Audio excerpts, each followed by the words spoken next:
Well, greetings friends, I hope today finds you well. Today finds me in the outskirts of Mark Twain National Forest. And Mark Twain National Forest is located, oh, I think there was a deer right there. Yeah, that was a deer that just crossed. But Mark Twain National Forest is located about 100 miles west of St. Louis, Missouri.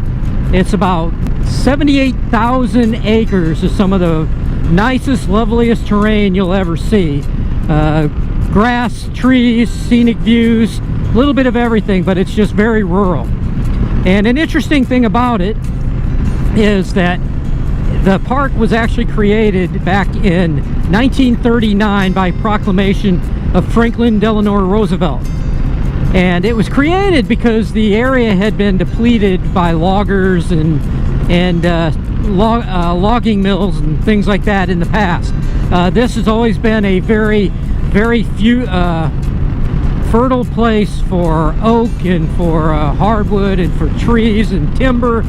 So the timber industry was huge here back at the turn of the 20th century and even into the 18th century.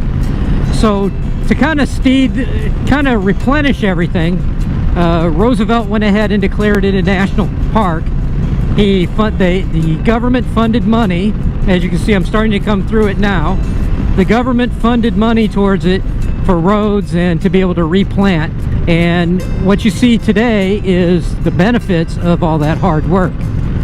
This was originally two parks. It was the Mark Twain National Forest, and it was also the Clark National Forest. But back in probably the 70s or so, they all came under one centralized agricultural management, and then they turned around and renamed all of it to just the Mark Twain National Forest. It's pretty cool because it actually expands well past just this area that you're seeing here in front of me.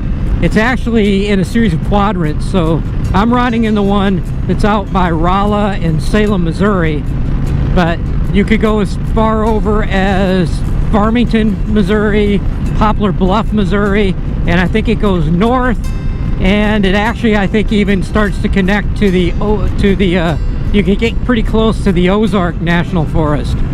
So it's a really cool place, and I just enjoy riding it. I don't ride it often, and this will be one of the first times I've gotten this far into it, but it's a really cool place.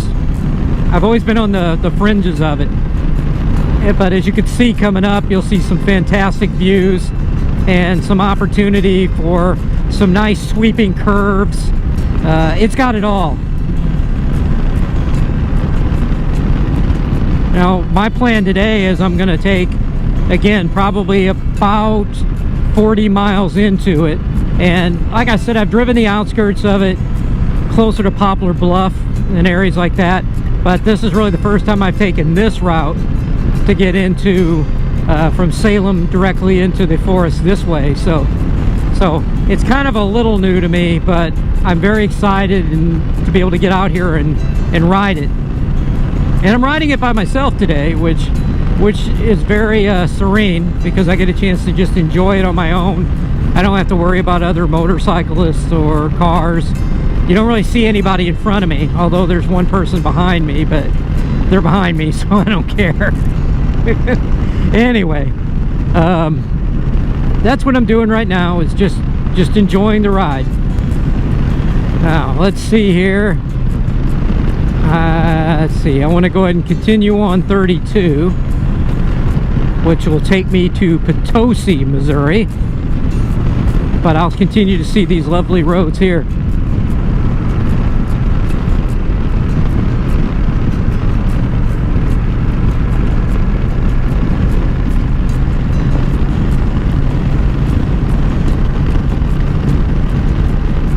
You know, not always much to say when I'm taking this trip.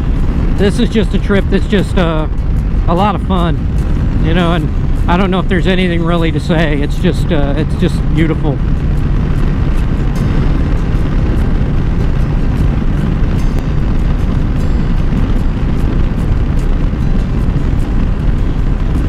You know, we are actually still in technically Ozark country, so you're sort of seeing what some of the some of the terrain might look like, you know, without a lot of the big hills, but I think the mountains are coming up.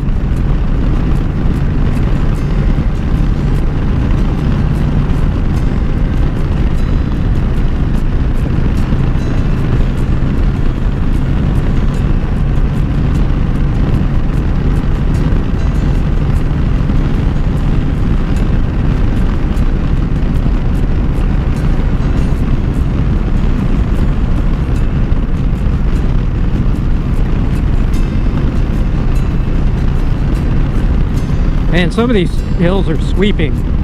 Look at this. Some of these curves are really just awesome. I can't imagine though if you had to pull over here how you do it.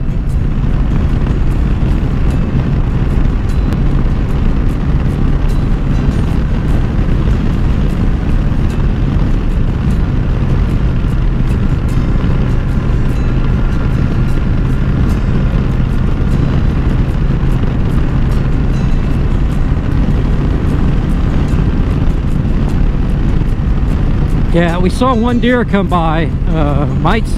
You could always see another one, so we got to kind of keep an eye out here.